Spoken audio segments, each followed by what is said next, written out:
Kale's boots sank into the red dust, each step a quiet protest against the heat radiating from the jagged rocks beneath him. He had been walking for hours, though hours meant little on Viridian 9. Time seemed to stretch and warp like the heat waves rising from the planet's surface. His mission had been simple: survey the terrain, record resource deposits, avoid hostile fauna. The problem was that simple missions rarely remained simple on planets designed to be inhospitable. A sudden gust of wind nearly knocked him off balance, whipping sand into his visor with the persistence of a vendetta. "Great," he muttered, wiping the layer of crimson grit from the glass. "The planet's personally offended me today. Good to know I'm popular." As he adjusted the strap of his pack, a glint near the edge of a crater caught his eye.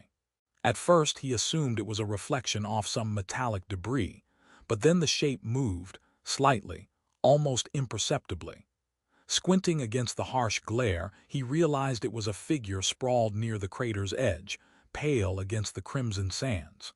He raised his weapon automatically, scanning for life signs, but his scanner only sputtered, whining in protest at the magnetic interference. "Fantastic," he said. "My tools hate me too. Classic." He approached cautiously, boots crunching over loose rocks. The closer he got, the clearer it became that the figure was alive, though injured. She was humanoid, her form lithe yet fragile, skin pale and almost luminescent against the red terrain. Hair like liquid silver tumbled across the jagged stones, framing a face that would have been striking anywhere, but here it seemed almost otherworldly. And then there were the ears, long, tapered, and delicate, stretching upward in elegant curves. Kale found himself staring, momentarily forgetting to breathe. "Well," he muttered to himself, "if she isn't auditioning for intergalactic royalty, I'll eat my helmet." The figure stirred, raising hands in a gesture of surrender. Her eyes, large, reflective, and impossible to read, locked onto his, and for a heartbeat Kale panicked. "Okay, first rule of survival, don't get killed by mysterious glowing people," he whispered, stepping back and tripping over a jagged rock. He hit the ground with a grunt, sending a small rock tumbling down the crater's slope. The alien, a soundless giggle emanating from her throat, tilted her head, long ears flicking like the antennae of some strange creature. Kale scrambled upright, brushing dust off his armor. "Yeah, hilarious. I see you, Miss Galactic Comedian," he muttered. Despite the language barrier, he could see the deep cuts across her side and burns along her arm. She was injured badly but alive. Kale approached again, this time deliberately slow, pulling medical supplies from his pack. She flinched as he reached out, hands trembling, but he gave her a reassuring smile and a shrug. "Don't worry. I'm a professional. Well, mostly," he added, poking at a bandage like it was a puzzle piece he wasn't sure fit. The alien tilted her head again, her ears flicking in a motion that almost resembled a laugh. Kale snorted. Yes, I get it. I'm hilarious. No need to roll your eyes or ears in your case. That's a new one for me." He worked slowly, careful not to aggravate her wounds, using a combination of gestures and his malfunctioning translator to communicate. "Bandage here, yes." He pointed, she nodded, or at least he thought she did. The translator hiccuped and emitted a string of alien syllables that made him frown. Right, I didn't forget your name. It just came out weird. Very alien, very mysterious, totally intentional." She examined his armor as he worked, touching a strap here, a panel there, clearly fascinated. Kale flinched as she poked at a blinking light. "Careful, that's not a button." "That's a small nuclear reactor, sort of," he muttered, half joking. Her eyes widened and she laughed, a sound like wind through chimes which made Kale grin despite the situation. "See, humor transcends language. I'm basically a diplomat." By the time he finished tending to her wounds, the sun had dipped low, casting elongated shadows across the crater. The wind had softened, leaving only the eerie hum of the planet and the occasional distant cry of a creature unseen. He offered her water, which she accepted hesitantly, touching it to her lips and then holding the container out toward him in thanks. Kale laughed. Ah, so that's your version of cheers. Noted, I'll drink to that. The night crept over the horizon, the sky a swirl of violet and orange streaks, and Kale realized neither of them was truly safe here. Predators and magnetic storms were only part of the problem. The terrain itself seemed to conspire against them. He gestured for her to follow him, lifting his pack slightly. She looked at him, hesitant, before rising unsteadily to her feet. She moved awkwardly, favoring one leg, and Kale tried to match her pace, joking, "Well, if we're going to survive this planet, we might as well do it in style, preferably without tripping over anything else." She tilted her head, and for a moment he swore she was smirking. Good. She has a sense of humor, he thought. Their progress was slow. Every few steps, Kale would stumble or catch himself on a jagged rock, eliciting a soft laugh from her. She, in turn, moved with careful precision, her long ears twitching as if scanning for danger. Kale found himself increasingly dependent on her subtle cues, realizing that these delicate appendages weren't just ornamental, they were sensors, picking up vibrations and shifts he couldn't detect. "All right," he muttered, ears of steel, who knew? She tilted her head again, letting the air hum through them like she found his joke amusing. Eventually, they reached a ridge overlooking a narrow canyon, where the wind funneled with an unsettling force. Kale crouched, inspecting the path below, and she leaned close, her hands brushing against his arm in a gesture that communicated both curiosity and trust. He smiled. "You know, I didn't think I'd make friends on this planet. Or that friends would have giant, pointy ears. But here we are. Stranger things have happened, right?" She leaned closer again, making a small sound that Kale interpreted as agreement or perhaps laughter. As the night deepened, Kale and the alien woman, Leora, as he decided to call her after mishearing her attempts at introducing herself, settled in a small cave, using their combined supplies to make a crude shelter. The wind outside shrieked, but inside the space felt almost like camaraderie. Kale told her in a mix of gestures and garbled words stories of his homeworld, exaggerated battles, and ridiculous past missions. She responded with small, playful gestures, touching his helmet, pretending to use his tools incorrectly, and giggling. He laughed more than he had in days. "All right, Miss Silver Hair, you win. Humor is officially universal, I concede." As sleep threatened to overtake him, Kale glanced at Leora, long ears draped around her shoulders, eyes closed yet somehow alert even in rest. He realized that despite the danger, despite the language barriers, despite everything this planet threw at them, he didn't feel entirely alone. And somehow that made all the difference. He muttered, half to himself, half to her, "Tomorrow we survive, together, preferably with fewer explosions." A small chuckle escaped her lips, or maybe it was a dream.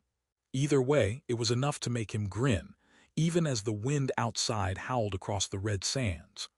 The dawn came slow and uneven, spilling violet light across the jagged horizon. Kale woke to the feeling of something brushing against his arm. He opened one eye to see Leora's long ears twitching in what looked like perfect synchronization, with the faint tremors running through the rocky floor beneath them. She was alert even in sleep, her body poised like a predator, though one that clearly found amusement in its own elegance. Kale rubbed the sleep from his eyes, muttering, of course, someone with built-in seismic sensors would sleep better than me." "That's fair." Leora's lips curved into the smallest smile, and he decided that humor, even if one-sided, was a universal currency. Their plan for the day was simple in theory: navigate through the crumbling cliffs of the southern escarpment and reach the canyon that supposedly held a supply depot abandoned long ago. In practice, the cliffs were anything but simple.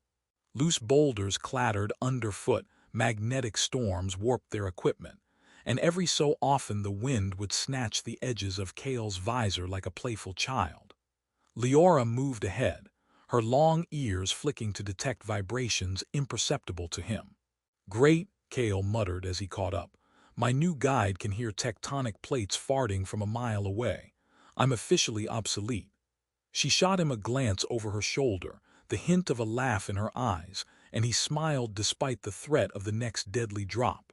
They came upon a narrow ledge overlooking a gaping chasm, and Kale's instincts screamed caution.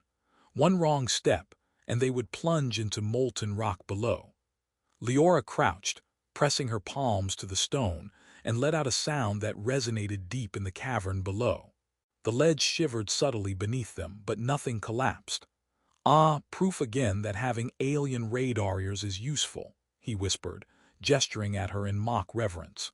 She tilted her head, amused, and Kale continued with exaggerated care, pretending to tiptoe in a dramatic ballet of survival. "Watch your step, Madame Ears. The universe is watching." She gave a low hum that Kale decided was her way of laughing, and he nodded solemnly, as though they had just concluded a treaty. The canyon walls narrowed, and the wind funneled with unnerving force. Kale struggled with his equipment, which now protested with sparks and whining.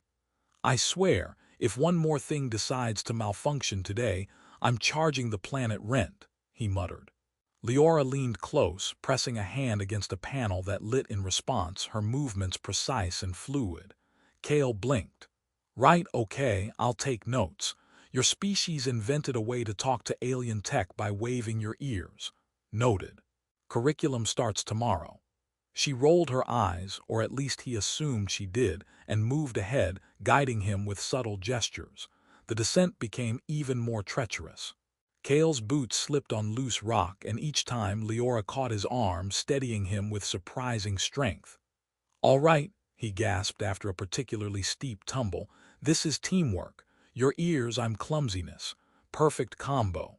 She gave a small laugh, a musical sound that echoed against the canyon walls, and for a moment Kale thought he could hear the faintest wind chimes riding the air currents. A sudden, low rumble shook the canyon, and Kale froze. Leora's ears swiveled sharply, scanning the vibrations in the stone. He squinted at her, unsure if she was impressed or mocking him. Before he could decide, a massive boulder tumbled down the cliffside toward them. Kale shouted a warning, dragging Leora to the side, only to stumble himself and land in a heap. She landed gracefully beside him, shaking her head, her long ears brushing the rock. "You know," he said, dusting himself off, "I really should start a crash course in how not to die on alien planets. You'd be the teacher, mandatory attendance, no exceptions." She gave a soft sound of amusement, one that made his chest feel lighter despite the danger. Eventually, they reached a plateau, and Kale spotted the remnants of what looked like a shuttle. Its metallic frame was twisted, half buried in the sand, panels sparking with intermittent energy. "Oh, joy," he muttered. "Another abandoned ship, because we clearly needed more irony in our lives." Leora approached, touching a panel with delicate precision. The metal hummed under her fingertips and lights blinked across the surface. Kale's jaw dropped. "Okay, what the how are you doing that?" She tilted her head again, a small sound escaping her throat that Kale decided must mean, "Don't ask, human, just watch." He muttered to himself, "Right, fine, next time I'll just wave my clumsy human hands and hope for miracles." They worked together to stabilize the shuttle. Kale handled the manual labor, lifting panels, clearing debris, and occasionally tripping in ways that would have been fatal without her intervention, while Leora interfaced with alien technology. She guided the energy flow with the precision of someone who had done it 1,000 times, her long ears twitching in subtle rhythms. "I swear," Kale said, catching his breath, "if this thing blows up, I'm blaming you." She responded with a look that was equal parts annoyance and amusement, and Kale laughed despite the tension. "Right, fine. No blame. Just potential interstellar kabooms, got it." Night fell as they continued repairs. Kale set up a makeshift camp nearby, rummaging through supplies for rations while Leora explored the shuttle interior, occasionally muttering in her alien tongue and poking at controls. He tossed her a container of synthesized food. "Eat. You need strength. Also consider this a peace offering for not letting me die from sheer clumsiness earlier." She accepted it, tasting cautiously, and gave a faint smile. Kale grinned. See, diplomacy works. Step 1, food. Step 2, survive. She tilted her head, and he decided that counted as approval. They shared stories in their own way. Kale mimed battles, exaggerating his own heroic or embarrassing efforts, while Leora responded with gestures, showing him alien customs and occasionally mimicking him with playful exaggeration. He laughed until his ribs ached. All right, you win. Your species may be better at surviving planets designed to kill us, but we are clearly tied in comedic timing. She let out a small, melodic sound that Kale swore was laughter, and he realized that in a world built on survival, humor had become their anchor. In the silence of the canyon night, the wind howled outside, but inside their makeshift camp there was warmth.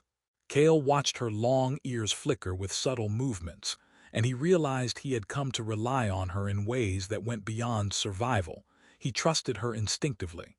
Tomorrow, he said softly, we reach the supply depot, hopefully with less rock rolling and more strategic genius, preferably yours. She leaned close, making a sound he interpreted as agreement. He smiled, letting the moment settle. Danger was ever present on Veridian 9, but here, in shared struggle and humor, Kale felt something that went beyond mere survival. Companionship, trust, and perhaps the beginnings of something more profound. And as the stars emerged over the jagged canyon walls, Kale knew that whatever lay ahead, magnetic storms, hostile fauna, or malfunctioning alien technology, they would face it together, preferably with laughter. And if nothing else, with Leora's ears listening for every tremor and warning that the universe dared to throw at them. Kale awoke to the vibration of the canyon floor, subtle but insistent, like the hum of a distant engine. His eyes snapped open, and he spotted Leora already alert, her long ears twitching in tandem with the tremors beneath them. "You're awake," she said, or at least he thought she said it, the translator still sputtering occasionally. He rubbed his eyes and muttered, "Of course I'm awake. If I miss the universe trying to kill us today, I'll never forgive myself." She tilted her head, a small sound escaping her throat that Kale took as laughter, and he felt the familiar warmth of relief that they were alive at another sunrise. Their plan was simple yet dangerous. Reach the canyon's heart where an old supply depot and a functional shuttle might allow them to escape Veridian 9 before a magnetic storm of unprecedented intensity swept across the cliffs. Kale led the way, careful but aware of his own clumsiness, which had already caused him to tumble twice before breakfast. Leora moved ahead, scanning with a precision that made Kale both grateful and slightly jealous. "All right," he said aloud, "I'm just here for comic relief. I think I excel at tripping over things no sane person would touch." She hummed in response, and he decided that counted as agreement. As they descended into a narrower canyon, the vibrations grew stronger, more insistent. Rocks began to shift and crumble, forcing Kale to adopt exaggerated, careful movements. Leora's long ears twitched rhythmically, and she pressed her palms to the ground, sensing the subtle shifts of the unstable terrain. "Radar ears again," Kale muttered. "I swear, if I survive this planet, I'm getting a cape made out of your ears. Superhero duo, me the clumsy, you the alert." She let out a musical sound that seemed like laughter, and he grinned despite the threat surrounding them. Suddenly, a massive fissure opened across their path, molten rock glowing faintly in the cracks. Kale froze, heart pounding. Leora crouched, her palms pressed to the ground, and then motioned for him to move along a narrow ledge. "Right, fine," he said, "ladies first. Or ladies with superior seismic sensors first." She led the way effortlessly, her balance and perception unmatched. Kale followed, muttering jokes to steady his own fear. "One wrong step, I'm calling you out in the intergalactic newspapers for negligent guidance." She flicked her ears in what he interpreted as a sarcastic roll of the eyes, and he laughed nervously, realizing humor had become a lifeline. They reached the depot after hours of painstaking progress, where the remains of alien crates and half-buried machinery littered the floor. Kale immediately spotted the shuttle, its frame battered but repairable. "Ah, the universe's most inconvenient parking spot," he muttered. Leora approached the control panel, her hands moving with a grace he had come to respect, manipulating alien technology with an intuitive understanding he could barely comprehend. Sparks flew and lights blinked in response to her touch. Kale crouched beside her, fumbling with the manual override, occasionally tripping over a console. "Yes, yes, let the professional handle it, if by professional we mean enthusiastic chaos," he said, and she let out a small hum of amusement. As the shuttle powered up, the ground trembled violently, signaling the storm's imminent arrival. Kale and Leora exchanged a glance that needed no words. The stakes had never been higher. They worked together seamlessly, Kale performing the manual labor, Leora handling the delicate technical interface, their movements synchronized in unspoken understanding. "All right," Kale muttered as he tightened a panel, "if we die now, at least we die stylishly and humorously, preferably alive, though." She let out a sound he interpreted as agreement, her long ears flicking attentively. The shuttle's engines roared to life, vibrating beneath their feet as they prepared for takeoff. Outside, the canyon began to collapse in parts, rocks tumbling, molten fissures widening. Kale felt the surge of adrenaline but also an odd sense of calm, a reflection of how far he had come. He had started this journey expecting to survive alone, relying on his own wits and muscle. Now he realized survival was a shared endeavor. Trust and collaboration had become his strongest tools. "Next time," he muttered, "I'm hiring a partner with ears that can detect the apocalypse. Clearly a good idea." Leora's eyes glinted with amusement. As they lifted off, the storm raging below, Kale looked over at her, watching the play of light across her pale skin and the flick of her long ears in the turbulence. He smiled, realizing how much he had changed. He had learned patience, humility, and the unexpected value of laughter, even in life-or-death situations. His humor, once a shield, had become a bridge between them, a way to communicate when words failed. He had expected fear to dominate every moment here, yet he had found companionship, trust, and even a budding affection he hadn't anticipated. The shuttle ascended into the violet sky of Veridian 9, escaping the storm, and Kale allowed himself a breath of relief. He glanced at Leora, who was adjusting the controls with that same serene precision. "You know," he said, leaning back, "I didn't think I'd survive this planet with my dignity intact, but I did, mostly, and with some style." She made a melodic sound and he chuckled, deciding it must mean approval. "I think," he added, "we make a pretty good team, or at least a moderately competent one, and that counts for something, right?" Hours later, as the planet receded beneath them, Kale reflected on the journey. He had arrived expecting danger, isolation, and a test of his skills, yet he had found something far more valuable: connection. Leora had taught him to observe, to trust, to find humor amidst peril, and to understand that survival was richer when shared. He realized that he had grown, not just as a warrior, but as someone capable of empathy, partnership, and even hope. The shuttle hummed steadily as stars stretched across the void ahead. Kale leaned back in his seat, glancing at Leora, who returned a quiet, understanding look. For the first time in what felt like forever, he allowed himself to relax fully, to laugh without fear, and to recognize that their bond, born of necessity, nurtured through danger, solidified in shared humor, would endure beyond this planet. He whispered more to himself than anyone else, "We survived, together, and somehow that makes everything worthwhile." Leora's hand brushed against his in silent acknowledgement, her long ears flicking in a way that mirrored his own subtle smile. As the stars expanded into streaks of light through the shuttle's viewport, Kale felt an unfamiliar calm settle over him. Veridian 9 had been merciless, the journey harrowing, but he had emerged changed. More patient, more observant, more connected to another being in ways he had never anticipated. He realized that fear and danger had taught him not only how to survive, but how to live, fully, with humor, with trust, and with openness to the unexpected. He allowed himself a final, quiet laugh. "Next time," he said, "I'll try not to trip over everything. Maybe." Leora's soft, musical laugh filled the shuttle, echoing in harmony with his own. And for the first time in a long while, Cale felt complete.